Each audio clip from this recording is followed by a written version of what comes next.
Hello, welcome to Kevin's Commentary on Comics. We've been talking about the Bride of Ultron story arc that went across Avengers number 157 through 166. Now, I've gone through the details of the story, talked about the major points, the villains they faced, all of the turmoil and battling and everything they went through, but I wanted to focus a little bit, because I think it's very significant, some of the subplots that were going on throughout this 10-issue run that has been labeled The Bride of Ultron. And notably, I want to talk about the Beast. Hank McCoy, the Beast, is one of my all-time favorite characters, especially in the Avengers. Especially the Beast we see in the Avengers up until the point that he left. Now, as most of you know, the Beast was one of the original X-Men. Initially, he just had large hands and feet, super agility, some super strength, and he was also a brilliant scientist. After graduating from the Xavier School, he went to work for the Brand Corporation, where he isolated the hormonal extract that caused genetic mutations. Now, he then discovered that the Brand Corporation was up to no good, so he used the extract to help mutate and disguise himself so that he could find out what was going on.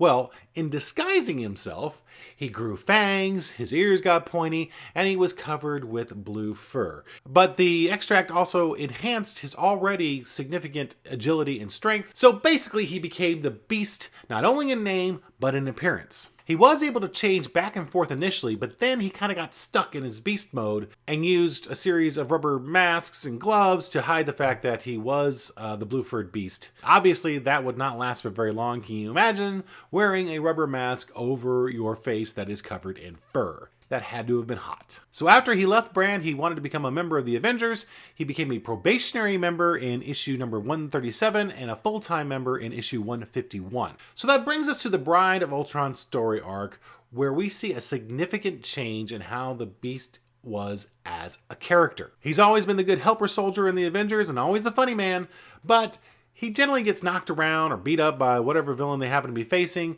and his effectiveness started to come into play, or maybe lack of effectiveness, and it started to bother him. In the beginning of issue number 160, we see the Beast state that he would like to be able to go someplace else other than the mansion. So already he's starting to think that, I'm here at the Avengers a lot, or all the time. Is there any other place for me? A few panels later, we see him thinking about his former team in the X-Men, where perhaps he was a little bit more successful than he has been so far in the Avengers. He decides at that point to clean up the lab that had been destroyed by the Stone Black Knight, stating that since he hasn't been a key factor in any battles lately, he felt obliged to help out in some way, even if it was as the jovial janitor. Later in battle with the Grim Reaper, he claims that maybe he's not the strong man like he was in the X-Men, but he's still strong enough to do...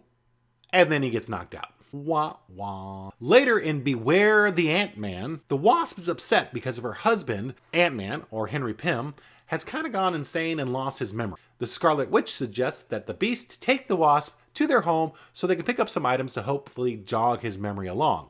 The Beast jokes that he gladly will be the furry chauffeuree, to which everybody in the team kind of gets down on him because this is kind of a serious situation. Does he really need to joke around so much? Obviously, he meant no offense, but I'm thinking that maybe that was a little foreshadowing or just another underlying current that he's not happy with his role within the Avengers, and could he be more than just a chauffeur?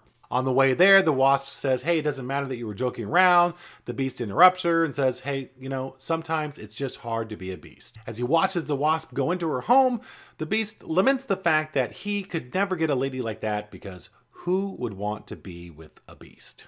A lot of sad undertones in what's supposed to be a funny character.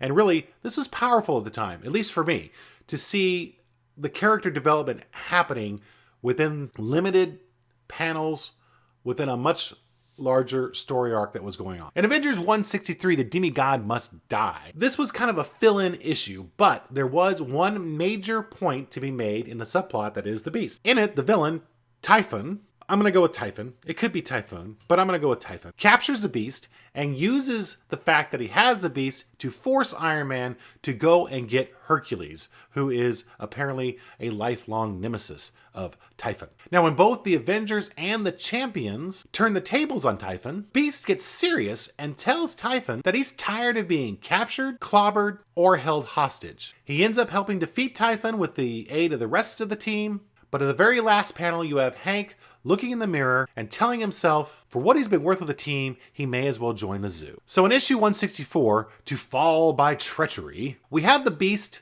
with Tony Stark, Henry Pym, and the Black Panther all studying Simon Williams, aka Wonder Man, trying to figure out just what has he evolved into. And every time the Beast tries to add something to the conversation, he's either interrupted or just flat out ignored. Fed up with all this, he goes for a walk, thinking about how he hasn't been much in the superhero game, and all he does is the superhero game. Finally, he decides to get something to eat from a street hot dog vendor. The vendor runs off screaming at the Beast's appearance, of course, but the woman who was getting the hot dog goes crazy, and in a good way. In fact, several women start coming up to the Beast, pawing him and saying, "Ooh, let me get a lock of his fur. Oh gosh, you're the Beast, you're so handsome." And basically just going crazy for him. And it was at that point, the Beast looked like he was having a good time for the first time in probably a really long time. Later in the same issue, the Beast returns to the mansion, and this is the Beast we have all come to know and love. He's in a good mood, and when Captain America asks where has he been for the past 2 days, the Beast replies that he promised Barb, Sue, Melanie, and Patty that he wouldn't tell, but it was a gas. Read between the panels, folks. Obviously, the Beast, tapped into his bestial side, as it were. Boom, chaka, wow, wow. From here on out, we have a much more confident and effective Beast. He does okay in the battle with the Lethal Legion, and even helps out in the Count Nefaria, even though that guy is super powerful. And he's just much more effective, and I think more important than anything else, much more confident. So we'll see a much more improved Beast in the post-Bride of Ultron storylines, but it was during this specific story arc that we got the Beast that, for a lot of longtime comic fans,